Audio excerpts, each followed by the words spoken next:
think I'm gonna call this the Nintendo Switch 2 SP.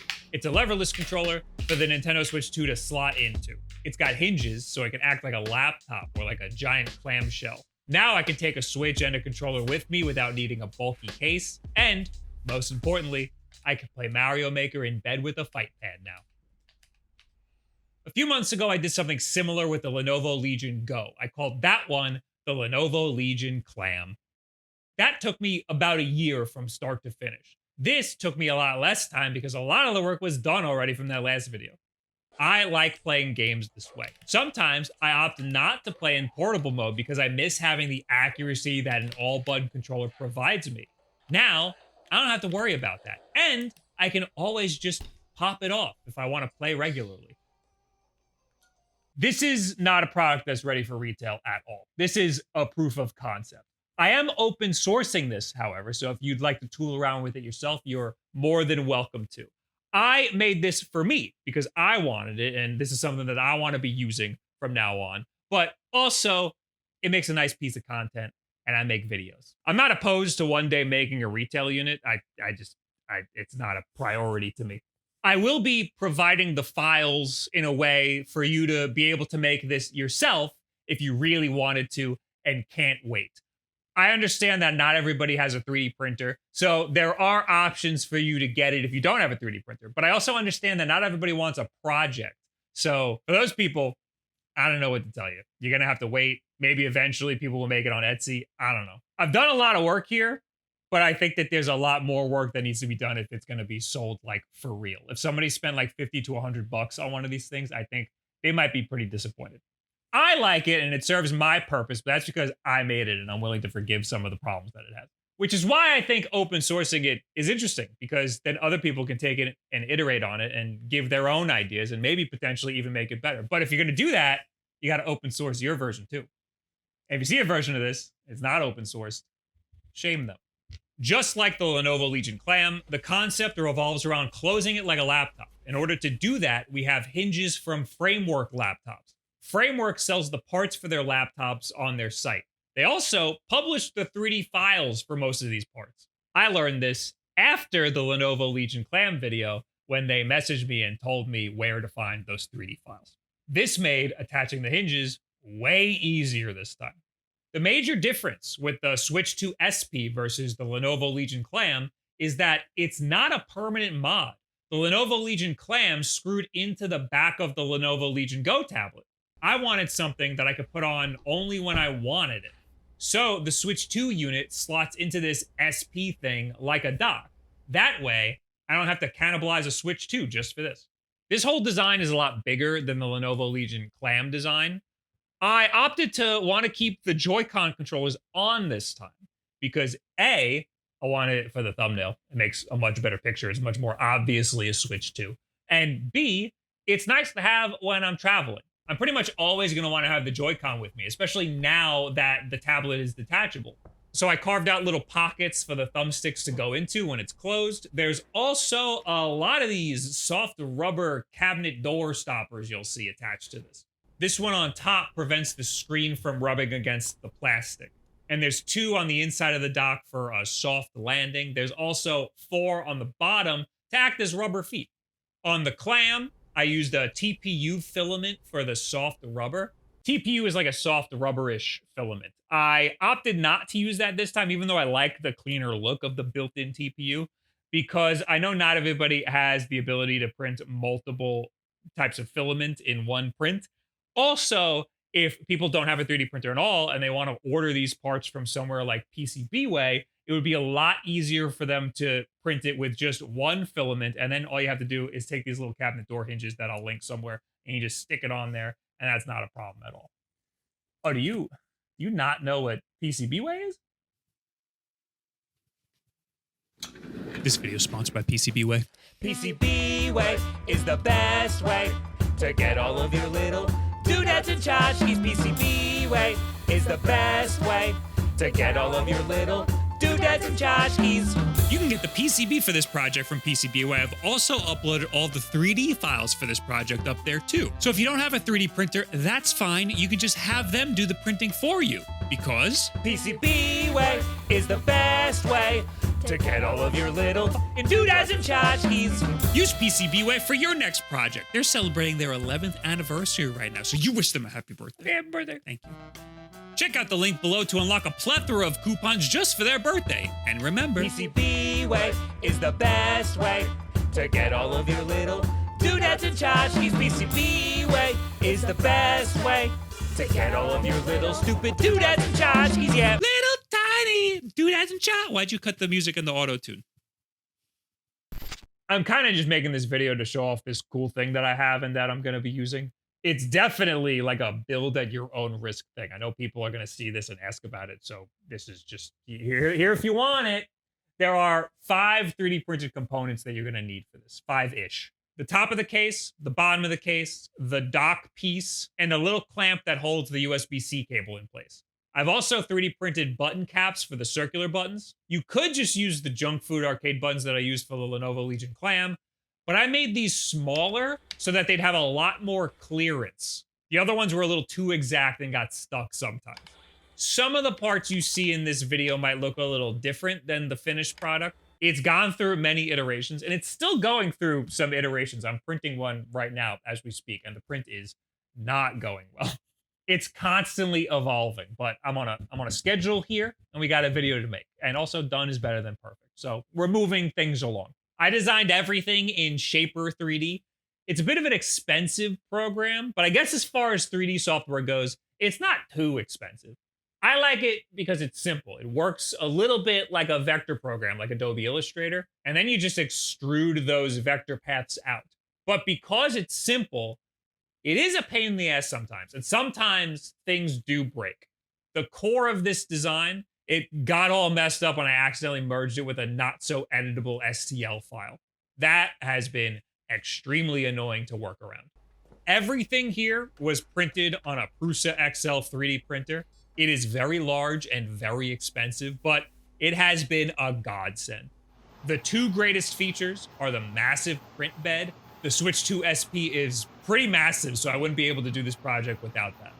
Also, printing with multiple filaments has allowed me to use PETG as a support filament. That's the orange that you see here. And then PLA is the black main body. That allows the print to just pop right off of the supports. No problem. I'm sure you can print it just fine with a single filament printer. Some people do some wacky things to make their supports like nice and clean. This was just the easiest option for me. But again, you're going to need a big enough print bed. You might have to split it up into multiple parts. That might be an issue. Or you could try printing it like on an angle and vertically. I used to have to do that with my older, smaller 3D printer. I would also recommend printing the base part with a really high infill.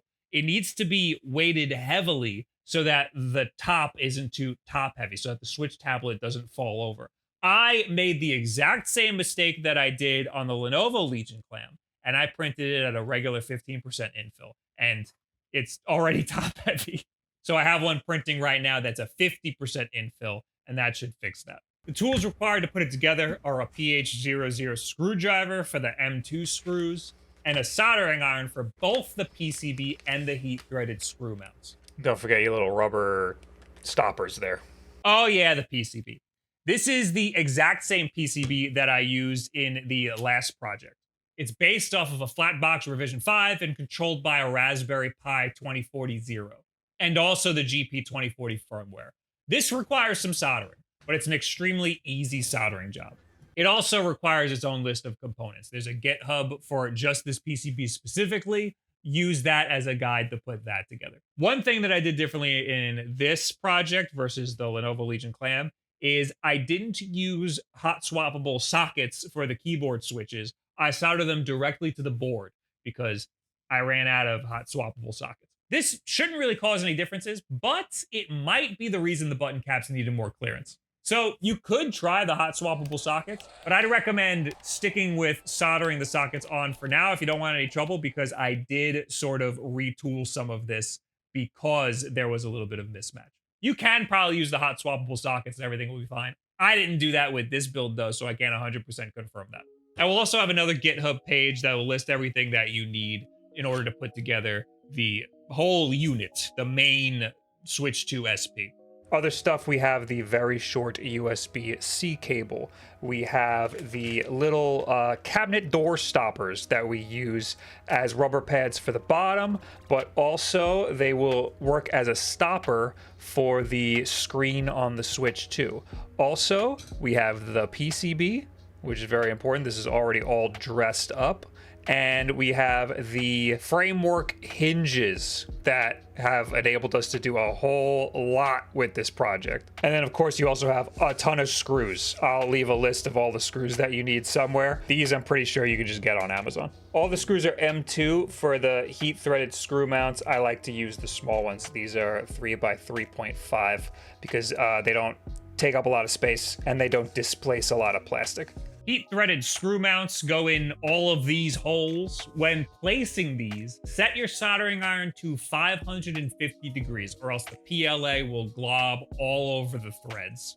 These all need to heat slowly. Then screw the hinges onto the base of the case. The PCB kind of just sandwiches in between 2 layers. The 2 layers are held together by 5 screws. I added a screw in the middle to prevent the top from bowing a little bit, which happened on one of my iterations.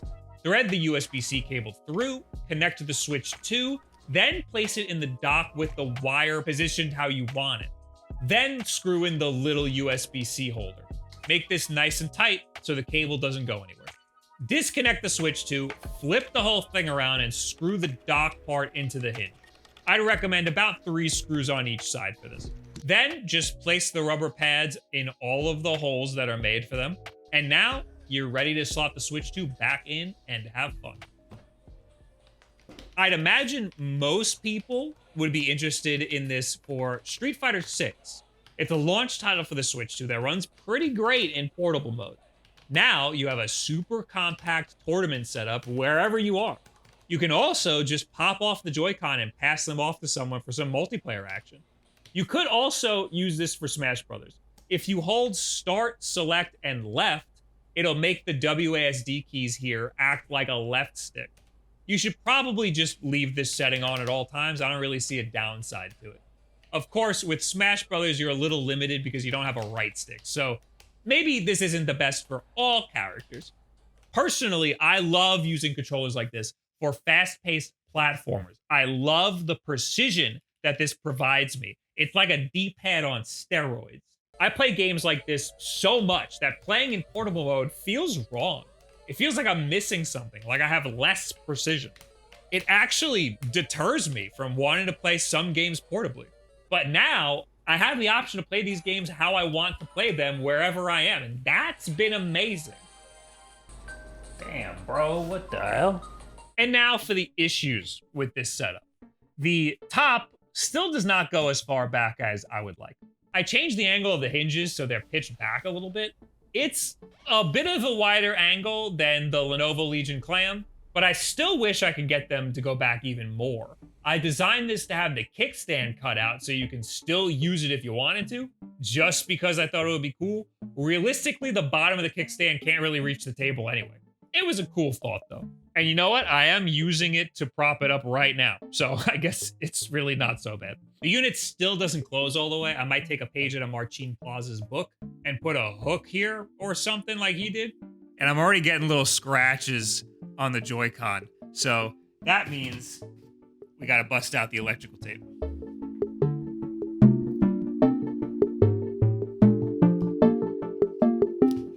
And there we go, good as new. Finally, I don't love how the Switch 2 sits in the dock. It's just not a good grip while you're closing it. It works, but it's just not satisfying, and it's gotta be satisfying. I think the back piece needs to come all the way up and the Switch needs to like click in, or the whole thing just needs to be redesigned from scratch. Some plastic might need to cover the entire back so it sits in sturdy and doesn't wobble when you grab it to pull it closed. I don't mind how the cable sticks out like that. It rests fine, but it would be nice if that could eventually just slot into the case right here, like route in. That's a problem for the future as well. I will say I am pretty damn happy with how this little USB-C connector holds it together though. It's pretty damn good, if I do say so myself. Let's not forget, since the Switch 2 has a USB-C on the top, we can charge it while we're gaming. Oh my God. Amazing. All that being said, I love it and it's functional and it serves the purpose for me. And I will genuinely use it just like I genuinely use the Lenovo Legion clam. Most recently, I took the clam with me to PAX and I played it on the train. It's great having the option to have my leverless controller with me. And now with this setup, since the Switch can come out of it, it's great having the option to play with the regular controllers as well. And the screen and the buttons are well protected when it's closed. I still think I'm going to be putting it in a little sleeve when I travel. These Lit Lab pouches I got off of Amazon are pretty sick. I'll link those in the description too. And you know, I was sitting in bed the other day with my Lenovo Legion clam because I just love it so much. No, I was playing it. I was looking for a game on Steam that has like leaderboards. It's like a speedrunning game, and it's like 2D and retro style, and it's got leaderboards so I can compete in it with stuff. And there's like not like anything like that. And then I realized what I was looking for was just Mario Maker 2 and Nintendo Switch 2 World Championship. And that's on the Switch. And I could play that here now. I just didn't want to play my Switch because I wanted to use my clam. Now, I feel more comfortable busting out those records that I wanted portably with my SP here on the Switch 2. If you'd like to see this in person and you're in the Philadelphia area, I will be at Too Many Games this weekend on Saturday. I'll be doing a panel with Nerd Nest at 4:15. And then after at 5:45, I'll be doing a meet and greet. And I will have this there. And hopefully you'll be able to touch it and try it out. I will also be giving away some things. I think I have a couple of these Game Boy cartridges left over. God, I got so much work to do. But I'm also giving away these business card sized PCBs that you can turn into a macro pad. I use it to change scenes in OBS. It's pretty neat. If you're not attending Too Many Games, I will also have these PCBs up available on PCB Way is the best way to get all of your little doodads and tchotchkes. And you can purchase it there too. I think there's a minimum of 5 orders though. Thank you, PCB Way, for sponsoring this video. So what do you guys think about the Nintendo Switch 2 SP? How would you use something like this? What games should I be playing on it? And how could it be better? Leave in the comments below, add me on Twitter, any and all this other social media garbage, or just fork it on GitHub and keep your mouth shut and do it yourself. I streamed a little bit of me making this on twitch.tv/WulffDen. That's another great way to talk to me about some of the projects that I'm working on. I will be changing this up, and I'll probably have another video in the future on it, but who knows how long that's going to take. I got too many things.